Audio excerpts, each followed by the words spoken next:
صلوا على نور الذي الجسد يحوج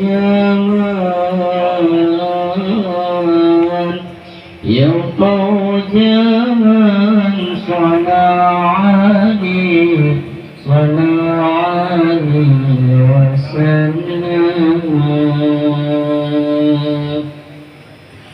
صلوا على نور الذي أرجى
أحمد حبيبي حبيبي حبيبي سلام حبيبي سلم عليك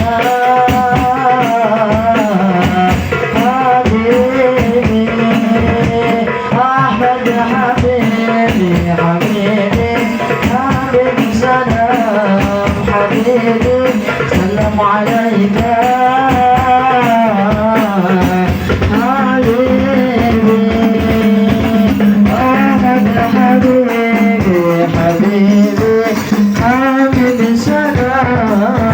حبيبي سلم عليك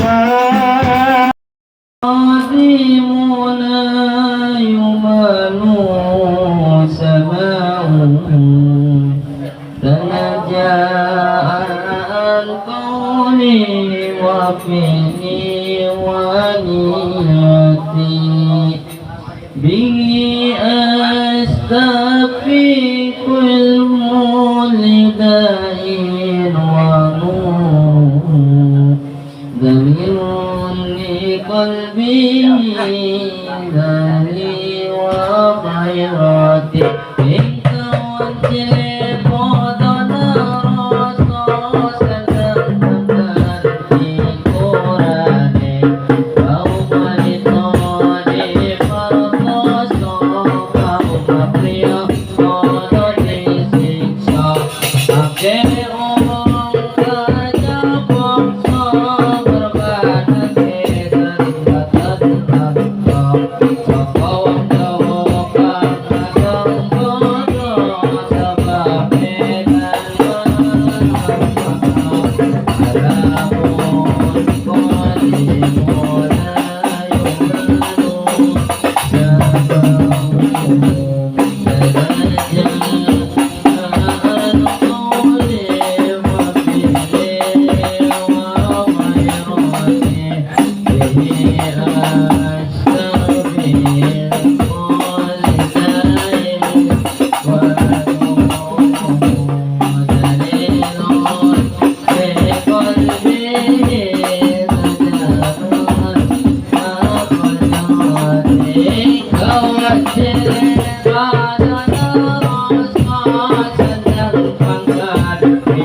Oh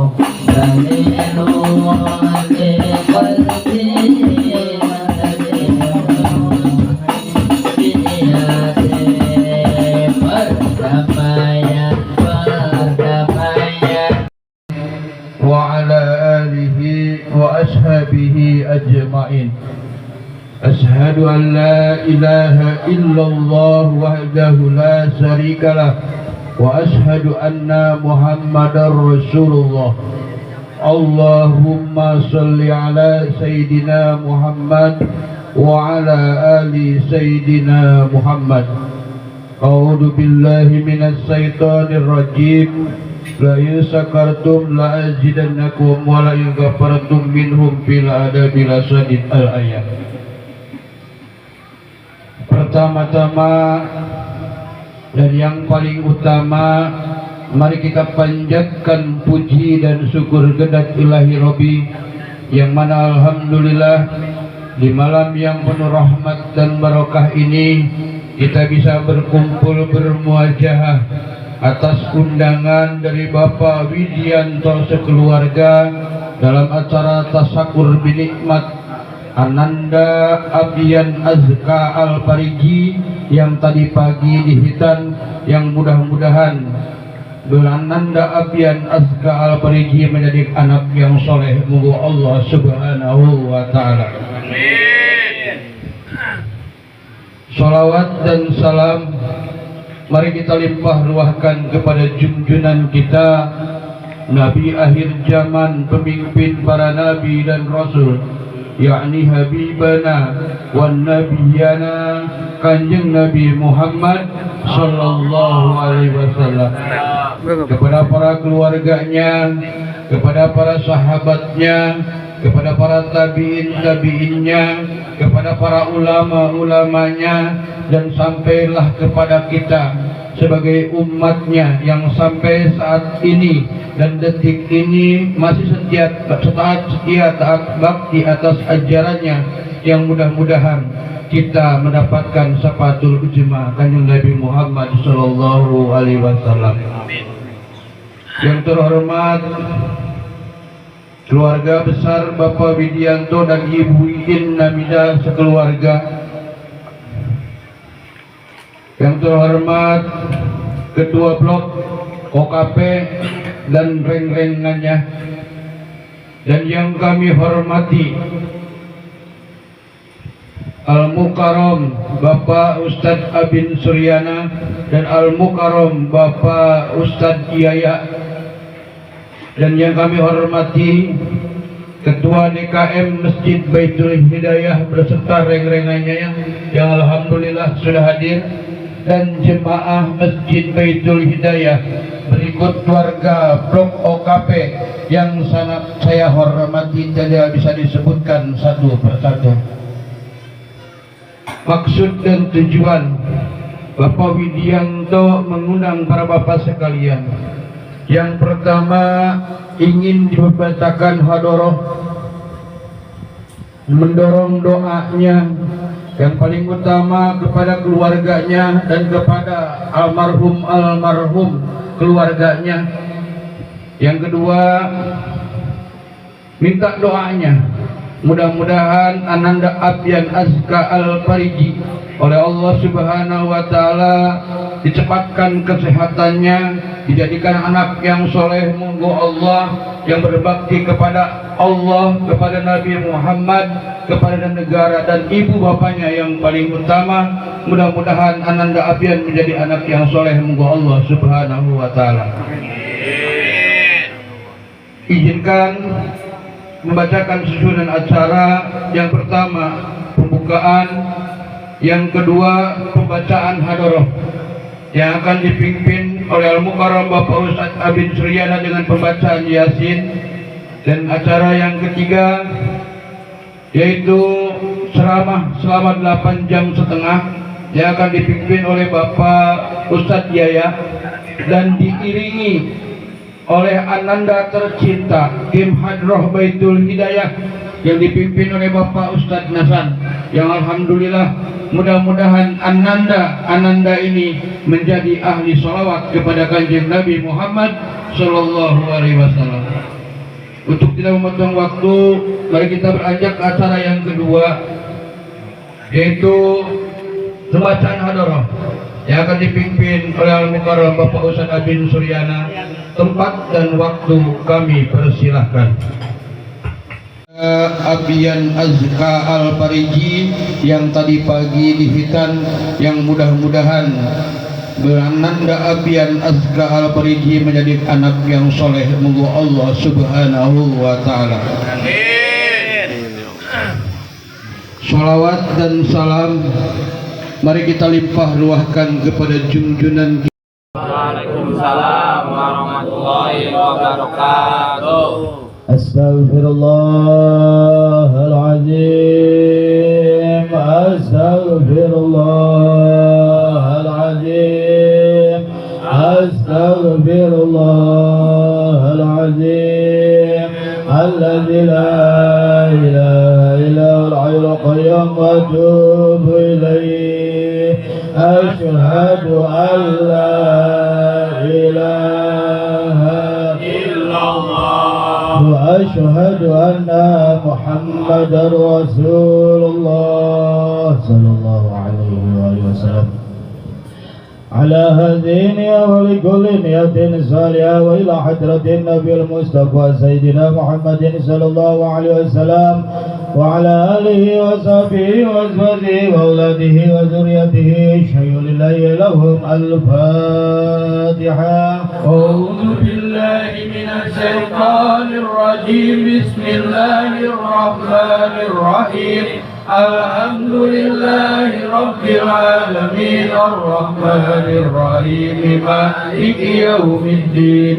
إياك نعبد وإياك نستعين. اهدنا الصراط المستقيم صراط الذين أنعمت عليهم غير المغضوب عليهم ولا الضالين. ثم إلى حضرة جميع الأنبياء والمرسلين والملائكة المقربين والشهداء والصالحين والصحابة والتابعين والعلماء والمصنفين، خصوصا إلى حضرة سلطان الأولياء الحبيب شيخ عبد القادر الجيلاني صاحب الكرامة العاجبة والمعونة والسلامة والبركة والغلب والغلبة عليهم وعليهنا من الرجال والنساء والإنس والجن والعلماء والأمراء في حجة شيء لله لهم الفاتحة. أعوذ بالله من الشيطان الرجيم. بسم الله الرحمن الرحيم. الحمد لله رب العالمين الرحمن الرحيم مالك يوم الدين. إياك نعبد وإياك نستعين. اهدنا الصراط المستقيم صراط الذين أنعمت عليهم غير المغضوب عليهم ولا الضالين. ثم إلى أرواح جميع الأولياء والشهداء والصالحين والأئمة الراشدين. ثم إلى أرواح والدنا ومشايخنا ومعلمنا وذوي العقوب علينا أجمعين. ثم إلى أرواح أموات المؤمنين والمؤمنات والمسلمين والمسلمات من مشارق الأرض إلى مغربها ومن يمينها إلى شمالها. اللهم اغفر لهم وارحمهم وعافهم واعف عنهم. ثم إلى أرواح أهل القبور. ثم إلى أرواح آبائنا وأمهاتنا وأجدادنا وجداتنا وأخينا وأخواتنا، خصوصا إلى أرواح أهل القبور. خصوصا إلى أرواح القبور.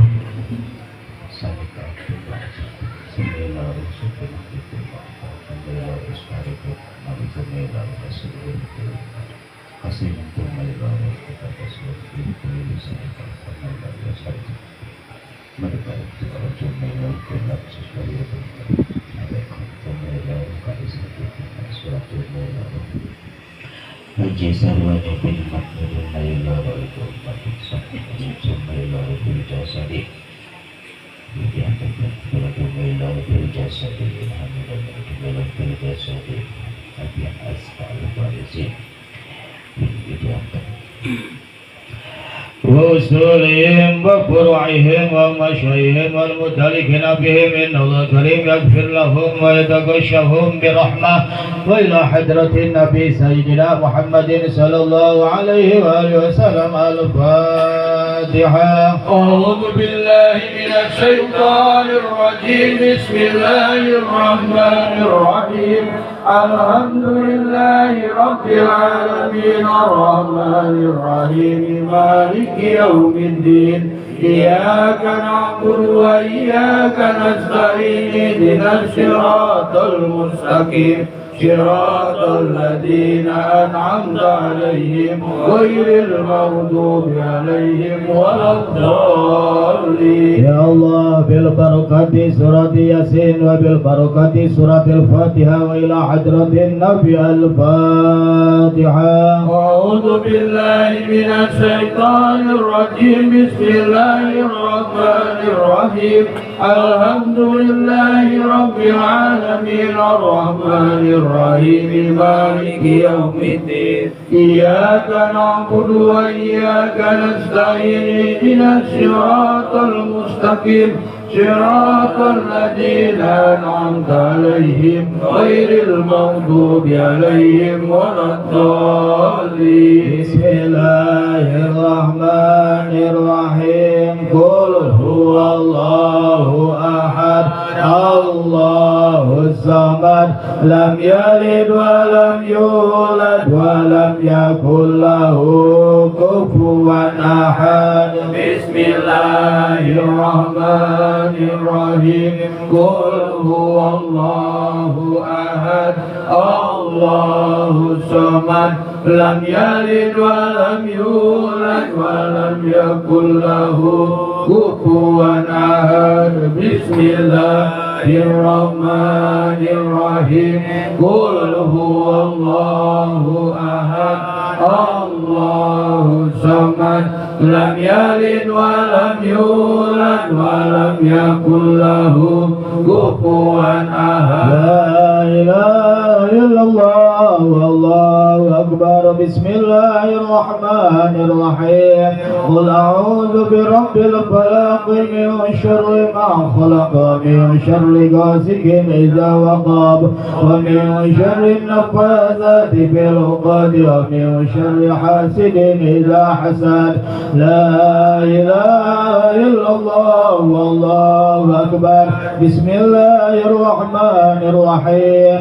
قل أعوذ برب الناس ملك الناس إله الناس من شر الوسواس الخناس الذي يوسوس في صدور الناس من الجنة والناس. لا فينا وسلمنا ذريتنا ومولانا محمد وسلم رضي الله تعالى عن كل صحابة رسول الله أجمعين. آمين. بسم الله الرحمن الرحيم. آمين. الحمد لله رب العالمين.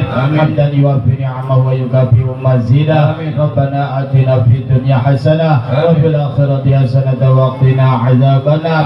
ربنا تقبل منا إنك أنت السميع العليم وتب علينا إنك أنت التواب الرحيم. اللهم لا تبلغنا إلا بالتي هي أحسن.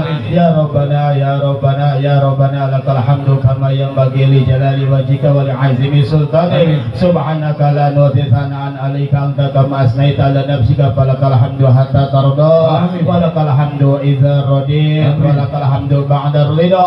اللهم صل وسلم على سيدنا محمد في الأولين وصل وسلم على سيدنا محمد في الآخرين وصل وسلم على سيدنا محمد في كل وقت وحين وصل وسلم على سيدنا محمد في المال الأعلى إلى يوم الدين. وصل وسلم على سيدنا محمد حتى ترث الأرض ومن عليها وأنت خير الوارثين. اللهم إنا نستغفرك ونستودعك أدياننا وأبداننا وأنفسنا وأموالنا وأهلنا وكل شيء أعطيتنا. اللهم اجعلنا وإياهم في كنافك وأمانك وعيادك وجوارك من كل شيطان مريض وجبار عنيد وجعن وذي بغي ومن شر كل ذي شر إنك على كل شيء قدير. اللهم حنا بالتقوى والاستقامة وعدم موجبات الندامة في الحال والمال إنك سميع الدعاء. وصل اللهم بجمالك وجلالك على سيدنا محمد وعلى آله وصحبه أجمعين. وارزقنا كمال المتابعة له ظاهرا وباطنا يا أرحم الراحمين. بفضل سبحان ربك رب العزة عما يصفون وسلام على المرسلين والحمد لله رب العالمين. ببركة الفاتحة.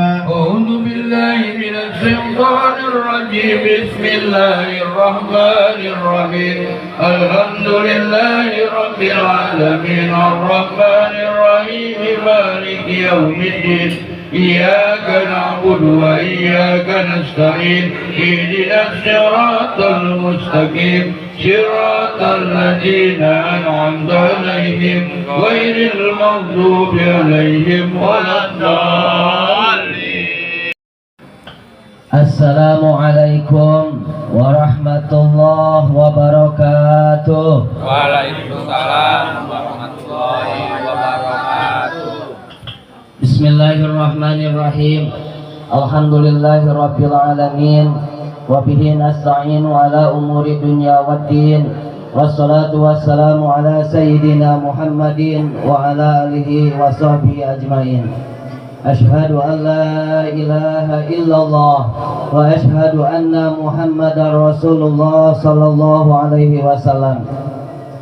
Faqad qala Allah ta'ala fi kitabihil karim wa huwa asdaqul qailin. A'udzu billahi minasy syaithanir rajim. Bismillahirrahmanirrahim. Tsumma auhayna ilaika an ittabi' millata Ibrahim hanifa. Al-ayat. Shadaqallahul azim. Faqala Nabi Muhammad sallallahu alaihi wasallam, al-khitanu sunnatun lirijali wa mukramatun linisa'i. Al-hadis. Amma ba'du. Puji dan puja marilah kita panjatkan kedat ilahi Robbi wa Robbina. Salawat serta salam semoga tercurah limpahkan kepada paduka alam, yakni Habibana wa Rasulana Muhammad sallallahu alaihi wasallam, kepada keluarga, sahabat, tabi'in, atba tabi'in, para syuhada, para solihin, para habaib, para ulama, nepak cai malah caretna. Mudah-mudahan kita semuanya yang berkumpul pada malam hari ini di kediaman Bapak Widianto Sekulawargi, mudah-mudahan nanti di yaumil akhir mendapatkan syafaatul uzmanya. Amin ya Allah ya rabbal alamin. Hadratul mukarramun, pangarsa sahabat saya Al-Mukarram Bapak Ustadz Abin Suryana yang saya hormati dan Allah muliakan, mudah-mudahan beliau senantiasa diberikan kesehatan serta mudah-mudahan ilmunya dimanfaatkan oleh Allah Subhanahu wa taala untuk umat. Amin ya Allah ya rabbal alamin. Amin. Para sepuh, miwatini sepuh serta yang disepuhkan oleh keluarga Bapak Widianto maupun Ibu Iin Hamidah, wabil khusus sepuhan pangarsa Abah Edi yang saya hormati dan Allah muliakan, pangarsa Ketua Dewan Kemakmuran Masjid Jami Baitullah Hidayah Bapak Ustadz Muhammad Yani yang saya hormati dan Allah muliakan, Ketua Blok OKP yang saya hormati dan Allah muliakan, tak lupa bapak-bapak serta para pemuda juga anak-anak jamaah Masjid Jami Baitul Hidayah maupun warga Blok OKP serta tamu undangan yang alhamdulillah pada malam hari ini bisa berkumpul, bermuajahah, bersilaturahmi, memenuhi undangan dari Bapak Widianto. Mudah-mudahan langkah demi langkah bapak-bapak sekalian ke tempat Bapak Widianto ini jadi amal ibadah di hadapan Allah Subhanahu wa taala. Amin. Yang saya hormati dan Allah muliakan, hadirin kaum muslimin yang saya hormati, alhamdulillah pada malam hari ini kita bisa berkumpul, bermuajahah, bersilaturahmi dalam rangka tasyakur walimatul khitan, yang mana anak dari Bapak Widianto yang bernama Abian Azka Al-Farizi yang tadi pagi alhamdulillah sudah dikhitan. Doa dari sekalian yang hadir pada malam hari ini, mudah-mudahan Ananda Abian segera disembuhkan dari lukanya, serta mudah-mudahan kedepannya dijadikan anak yang soleh, yang berbakti kepada agama, bangsa serta negaranya. taat kepada Allah dan Rasulnya, taat kepada orang tuanya. Amin ya Allah ya Rabbal Alamin. Dan pada malam hari ini di samping tasyakur mendoakan beliau juga mungkin ada semacam nazar pengen didongengkan oleh saya, pengen diisi tausiah kurang lebih 2 jam setengah. Siap? Mudah-mudahan Allah mengampuni bohongnya ya. Dan saya mari kabur setengah jam juga. Hadirin kaum muslimin wal muslimat rahimakumullah, sedikit tentang khitan. Khitan itu merupakan perintah dari Allah Subhanahu wa taala, yang mana sabda Rasulullah sallallahu alaihi wasallam, al-khitanu sunnatun lirijali wa mukramatun linisa. Sunat itu ketetapan kewajiban untuk laki-laki dan kemuliaan untuk wanita. Wanita juga dihitan sama Pak. Hitan. Cuman kalau wanita fungsinya dihitan untuk mengurangi syahwatnya, nafsunya. Jadi kalau wanita tidak dihitan, nafsunya suka gede. Keluar hiji. Cukup 1 kali, 5 rondo ge kurang kene. Tapi kalau terlalu gede hitannya, kalau wanita hitannya terlalu banyak, efeknya jadi lemah. Apabila jika pohon pisang ya. Nah tinggal lihat ya istri bapak kayak gimana. Kalau masih nafsunya tinggi berarti hitannya cuma sedikit. Kalau banyak, kalau dia mau berarti kebanyakan. Pertanyaannya, kapankah adanya perintah khitan? Sebagaimana sering kita dengar dari para ulama, dari para ajengan, bahwa yang pertama kali diperintahkan khitan adalah Nabi Ibrahim alaihi salam. Timbul pertanyaan, apakah Nabi sebelumnya, Nabi Adam, Nabi Idris, Nabi Nuh tidak dihitan? Sedangkan orang Islam harus dihitan. Jawabannya, beliau Nabi Adam, Nabi Idris, Nabi Nuh, dan pokoknya ada 15 Nabi itu lahir telah dihitan. Jadi pas lahirnya udah terhitan. Pas Nabi Ibrahim belum dihitan. Akhirnya turun perintah dari Allah Subhanahu wa taala kepada kanjeng Nabi Ibrahim, potong kuncup maneh. Dipotong. Suruh dipotong. Nabi Ibrahim itu adalah nabi yang paling taat, kalau disuruh tidak diengke-engke. Beda dengan kita, ya. Beda dengan kita. Kita mah dengar adan, kayak baru adan. Udut deh, kopi gudai mantap. Sebat. Nabi Ibrahim langsung. Terus siapa yang menghitan kanjeng Nabi Ibrahim? Punten, waktu itu belum ada dokter, Intan Barokah belum buka, ya. Bengkong belum ada. Beliau dihitannya sendiri. Kata Nabi, ihtatana Ibrahim alaihi salam pada samani nasanatan wahtatani bil qudum.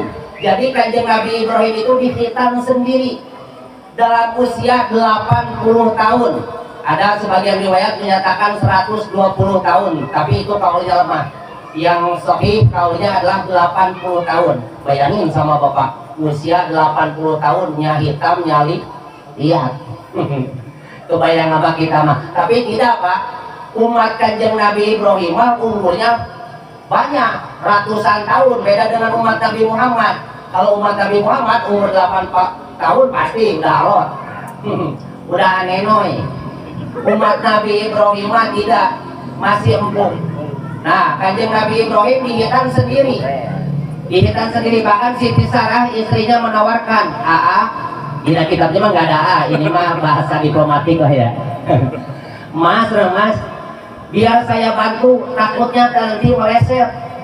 Mending meleset ke depan, bisa diulangi lagi. Coba kalau meleset ke belakang, innalillahi. Habis ya. Makanya kan kalau cowok tidak ada tunggulnya, wah bahaya. Coba tanya istri bapak, nggak bakalan nikah sama bapak. Nggak bakalan. Kan waktu nikahan juga suka diserengkan ya sama pihak cowok kan. Maaf, ya. Tidak kecik kajang, tidak kecik kijing, ya. Cuma ada jengkol di sana. Maaf, tidak jam-jam, tidak jinjing, cuma ada yang ngerengkol di celana ya. Itu yang paling penting. Itu yang paling penting. Kalau nggak ada yang merengkol di dalam celana bahaya. Tidak ada. Walaupun uang berlimpah, mobil mengkilat, rumah bertingkat. Maaf, kalau itunya sapat, tidak akan ada cewek yang mau. Makanya Nabi Ibrahim tidak mau, kata Nabi Ibrahim, saya malu. Akhirnya Nabi Ibrahim dari lembah walungan kali, dari tempat yang sepi, bil kudum pakai kampak. Jangan dibayangin kampak zaman sekarang, Pak. Waktu itu toko besi belum ada ya, pabrik besi belum ada, pabrik yang suka bikin golok, pedang di Cibatu juga belum buka waktu itu, belum ada. Itu mah batu diserupai dengan kampak, apalagi kampak Yerosaklem belum ada, sisa bikin metak ya, belum ada. Jadi pakai batu diserupain kampak. Tapi Kanjeng Nabi Ibrahim walaupun sendiri tidak meleset. Soalnya apa? Beliau mengucapkan asma Allah, Bismillahirrahmanirrahim. Langsung putus, pas kuncupnya aja, pas. Nah kita juga ini sebagai gambaran, kalau kita melakukan sesuatu hendaklah mengucapkan Bismillah dulu. Kata Kanjeng Nabi, kullu amrin dibalin la yubda'u fihi bi Bismillahirrahmanirrahim fahuwa abtar. Setiap perkara yang dianggap penting oleh ilmu agama, oleh hukum Islam, tidak dimulai dengan mengucap Bismillahirrahmanirrahim, maka perkara tersebut hilang keberkahannya. Untuk itu, kalau mau makan biskuit, Bismillah dulu. Kalau mau naik bis, Bismillah dulu. Kalau mau main biskol, Bismillah dulu. Kalau mau mencet isu, Bismillah dulu. Biar hidup kita berkah, hidup pun jadi bergairah. Ya. Terus bagaimana dengan Nabi selanjutnya? Nah, setelah Nabi Ibrahim ada perintah hitam, maka Nabi selanjutnya pun ada perintah. Seperti halnya Nabi Ismail, Nabi Ishak, Nabi Musa, sama sampai Nabi Isa, semua dikhitan. Karena sudah mengikuti ajaran Kanjeng Nabi Ibrahim alaihissalam. Timbul pertanyaan, apakah Kanjeng Nabi Muhammad SAW juga dihitan? Tidak, Pak. Kanjeng Nabi Muhammad seperti Kanjeng Nabi Adam, beliau lahir dalam keadaan sudah dihitan. Ini Kanjeng Nabi Muhammad. Kalau ada pertanyaan, siapa bengkong Kanjeng Nabi Muhammad? Dokter sunatnya siapa? Dukun sunatnya? Tidak. Nabi Muhammad lahir dalam keadaan sudah dihitan. Lalu apa manfaat dari khitan? Banyak hikmahnya. Satu aja, salah satu hikmah tujuan di khitan, maaf, Bapak, Ibu jangan merasa bangga kalau kita sudah menghitankan anaknya. Kita menganggap kita udah beres ya tugasnya mengislamkan anak. Ini mah hanya awal. Di khitan itu bebersih. Percuma di khitan kita menghitan anak dari waktu kecil, tapi di saat sudah dewasa tidak sholat dibiarin, tidak ngaji dibiarin, percuma. Buat apa dihitan? Tujuan dihitan teh supaya nanti pas bersih-bersih, ngebersihin najis bekas air kencing jadi mudah. Jadi tujuan hitan itu seperti itu, untuk membersihkan najis. Soalnya apa? Syarat dari sholat, syarat dari memegang Al-Quran, tawaf dan sebagainya adalah harus suci dari hadas dan najis. Maka itulah pentingnya dikhitan, diwajibkannya dikhitan. Mungkin itu. Nah, jadi inti yang paling penting adalah bukan hanya menghitankan saja, tapi memberi pendidikan kepada anak. Nah, kita setelah menghitan, Pak Widi, kedepannya tugas kita sebagai orang tua memberi pendidikan kepada anak. Apa aja pendidikan kepada anak?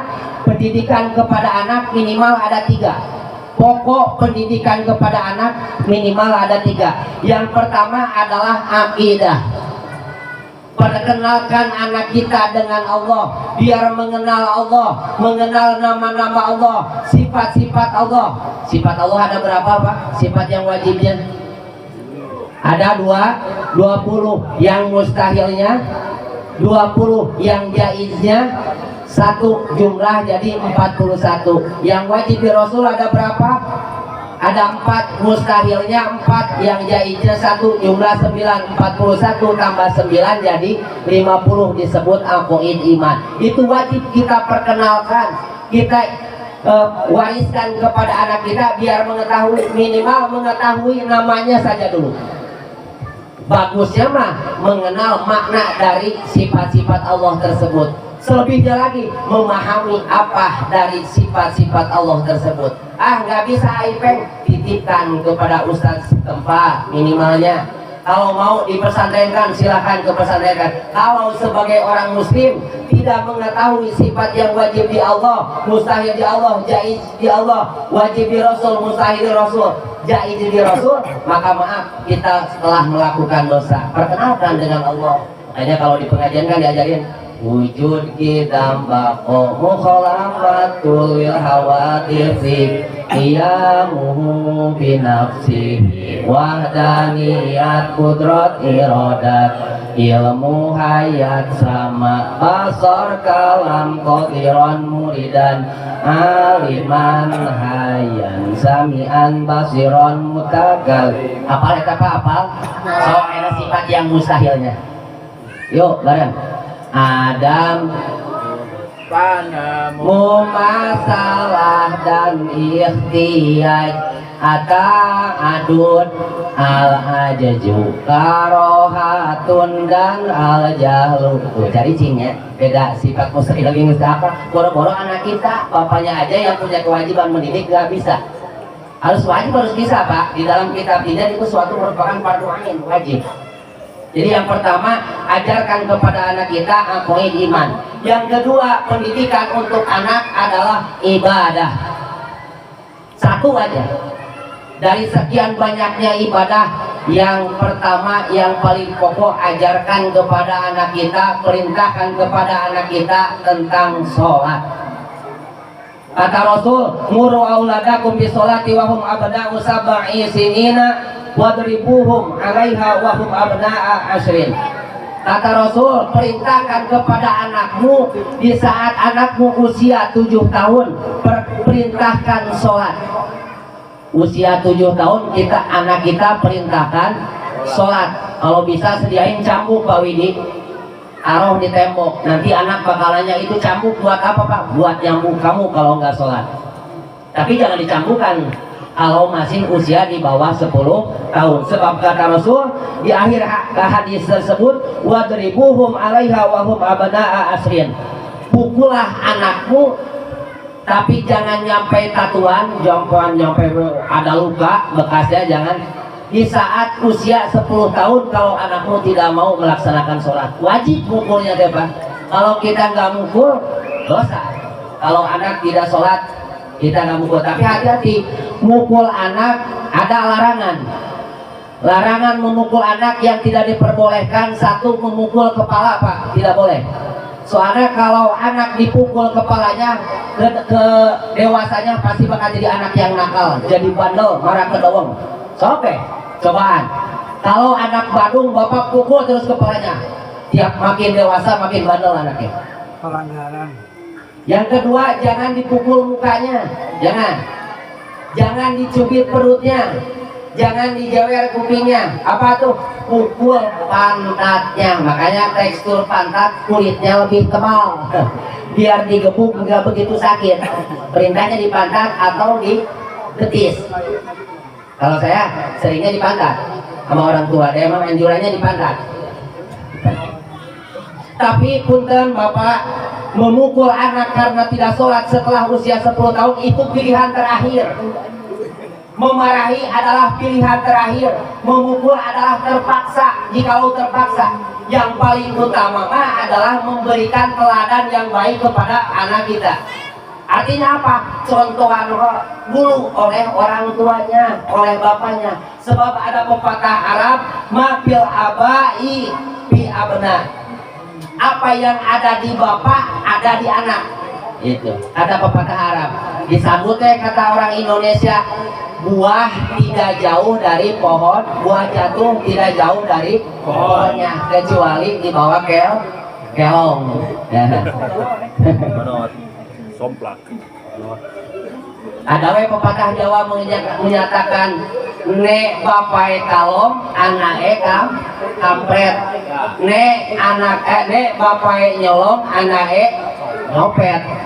Jadi yang paling penting adalah teladan dari bapaknya. Jangan ini mas sama anak, ayo berangkat sholat, ayo bapaknya muka TV nonton Persib ke ngaji gaina. Ke anak nyuruh ngaji, ke anak nyuruh pergi ke masjid, ayo bapaknya nonton Persib, gagal. Anak jadi pasti bisa ngebalikin. Tapi kalau sama anak, nah ayo kita pergi ke masjid sholat berjamaah bareng dengan bapaknya, pasti anak nurut. Soalnya bapaknya juga melaksanakan. Tapi bapak cuma bisa perintah, bapak sendiri tidak melakukan, pasti anak kita bisa melawan. Jadi yang paling penting dalam mendidik anak, khususnya menyuruh sholat adalah dari ibu bapaknya. Jangan ini mah bapaknya ke ya Allah, si makku zuhur mepet ke asar ya, sholat zuhur deh bapaknya ke asar, mentok ke maghrib nunggu isanya ketiduran, subuhnya ke siang. Gimana niatnya subuh kesiangan? Bangun bapaknya jam 8, musolli fardhu subhi rakaataini mustaqbilal kiblati, kodoan lillahi ta'ala. Bangunnya jam 8. Ibunya bangun jam 9, lebih parah lagi siang. Musolli fardhu subhi rakaataini mustaqbilal kiblati, kesiangan lillahi ta'ala. Anaknya lebih hebring, bangunnya lebih siang lagi, malum semalam begadang. Usolli fardhu subhi wa dhuhri wal asri wal maghribi wal isya'i, oplosan lillahi ta'ala, hancur. Parah. Sok makanya didik dimulai teladan dari orang tuanya. Jangan ini mah ayahnya, ya Allah giliran datang waktu subuh malah maraton. Ntar datang waktu sholat zuhur ibunya malah pergi ke salon. Datang waktu asar malah main badminton. Sholat maghrib malah mainin hand. Sholat isya nonton gagal guys. Jadi intinya pendidikan kepada anak dimulai dari keteladanan orang tuanya. Kalau pengen anak kita rajin sholat, bapak ibunya harus rajin sholat. Kalau anaknya pengen rajin ngaji, bapak ibunya juga rajin ngaji. Coba malam Senin perhatiin ada berapa orang yang hadir dari sekian luasnya Perum Villa Karawangi. Ku Manchester City, ku Persib, ku Timnas. Innalillahi wa inna ilaihi raji'un. Padahal hukumnya fardu ain, bukan fardu kifayah. Sholat berjamaah mah fardu kifayah. Kalau ada dalam satu kampung 2 orang sholat berjamaah, gugur dosanya yang tidak berjamaah. Tapi tetap sholat sendiri mah harus. Tapi tolabul ilmi wajib untuk perorangan. Kalau tidak, wayangnya nanti digendir sama malaikat. Ya. Jadi yang kedua adalah mau disuruh ibadah. Tujuan dari dihitan pendidikan kepada anak yang kedua adalah menyuruh ibadah, minimal sholat dan ngajinya. Yang ketiga terakhir, mendidik anak. Yang terakhir, pokok kepada anak adalah dididik tentang akhlaknya. Jangan jauh-jauh, yang dasar aja dulu lah. Ajarkan anak kita cium tangan kepada orang tuanya, khidmah, menghormati kepada orang tuanya. Cium tangan gak cukup cium tangan, kita mah adat ketimuran orang Indonesia terkenal sopan satunya bungkukan wajah badannya. Cium tangan sambil bungkuk anak kepada orang tua teh. Jangan ini mah anak tingginya 2 meter, bapaknya cuma 150 cm. Anaknya gini, cium tangan dia, bapaknya tangannya diangkat ke atas kayak gini. Tidak sopan. Sok bungkukan. Bahkan saya dulu diamanati sama orang tua. Ya, dari panggil teh ya ke orang tua mah bukan Ipeng mah bawa baturan. Ya, kalau ada yang membungkukan menghormati kamu harus lebih bungkuk. Kalau ada yang merendah di depan kamu harus lebih merendah. Itu amanat orang tua saya. Makanya didik akhlak anak kita dari sejak dini biar menghormati yang lebih tua, mengasihi kepada yang lebih muda. Didik sama orang tuanya tentang akhlak. Ini yang paling susah. Makanya Rasul diutus ke muka bumi, innama bu'istu, kata Rasul, liutamima makarimal akhlak. Sesungguhnya kami diutus hanyalah untuk menyempurnakan akhlak yang mulia. Sebab akhlak di zaman sekarang sangat mencekam. Lihat berita-berita di TV, anak berani membunuh orang tua gara-gara warisan. Banyak kan? Anak berani melawan kepada orang tua.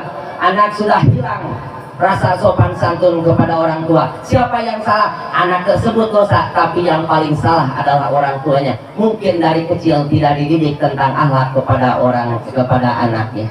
Jadi untuk itu sok didik anak semenjak kecil akhlaknya, biar ada sopan santun, biar ada rasa hormat kepada sesama. Kepada orang tua yang lebih tua dia bisa menghormati, kepada yang lebih muda dia bisa mengasihi. Mungkin itu aja yang bisa saya sampaikan. Sekali lagi sejarah hitam awal mulanya adalah perintah kepada Kanjeng Nabi Ibrahim. Tujuan hitam bukan selesai tugas kita sebagai orang tua mengislamkan anak, tapi itu adalah awal untuk kita sebagai orang tua mengislamkan anak. Kedepannya malah kita wajib mendidik anak minimal 3. Yang pertama pokoknya adalah akidah, mengenal Allah dan disuruh takut sama Allah. Yang kedua ibadah kepada Allah, dan yang ketiga dididik tentang akhlaknya. Mungkin itu aja yang bisa saya sampaikan. Mohon maaf atas segala kekurangan Pak Widi. Mungkin kalau ini berupa nazar, ini sudah saya tunaikan ya.